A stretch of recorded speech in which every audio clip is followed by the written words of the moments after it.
I've got big news. If you're sitting your GCSE English language exam with AQA, paper 1 is changing, and if you don't know what's different, it could cost you marks. In this video, I'm going to walk you through exactly what's changed, what it means for your answers, and how you can prepare the smart way. Let's get straight into it.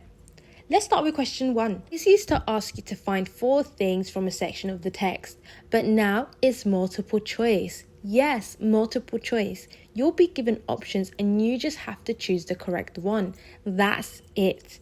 It does sound easier, but you have to be careful. The answer might be very similar and it's easy to get tripped up if you're not reading closely. So the skill here is precision. Make sure you read the text and every answer option carefully. Now, on to question 3, which is all about structure. This question used to be pretty open-ended. It would ask you, how has the writer structured the text to interest you as a reader? But now the focus is sharper. You'll be asked about one specific effect. For example, how has the writer structured the text to create suspense? This change is actually helpful.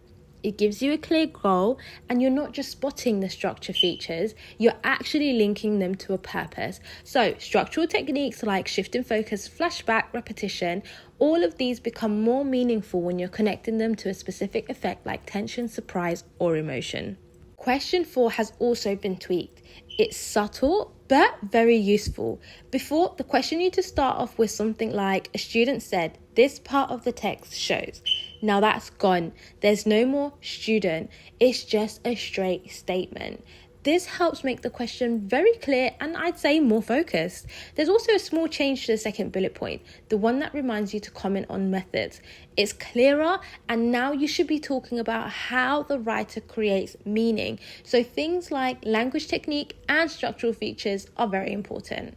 Finally, question 5, the creative writing task. This has 2 important updates. First, if you choose the description option, you're now reminded that you don't have to describe the picture exactly. You can use it as an inspiration. So if there's a picture of a dark alley, you could write about what it reminds you of, a memory, a feeling, or even something completely imaginary. You've got creative freedom. Now the second thing is, and wait for it, you're going to love this one. If you choose the narrative option, you no longer have to write a whole story. The task now asks you to write an opening to a story. Now that's a big win. It means you'll be able to take your time, build atmosphere, set the scene, and leave the reader wanting more without rushing through a beginning, middle, and end. So let's do a quick recap. Question 1 is now multiple choice. Question 3 is all about one specific effect. Question 4 is clearer, no more students said. And question 5 gives you more freedom. And you can just focus on the opening if you're doing the narrative.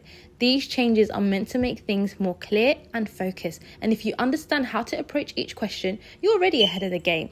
If you found this helpful, don't forget to like, comment and turn on your notification. I've got walkthrough tips and practice coming your way. Lastly, let me know in the comments, which change do you think helps the most? I'd love to hear your thoughts. That's all for now and thank you for watching.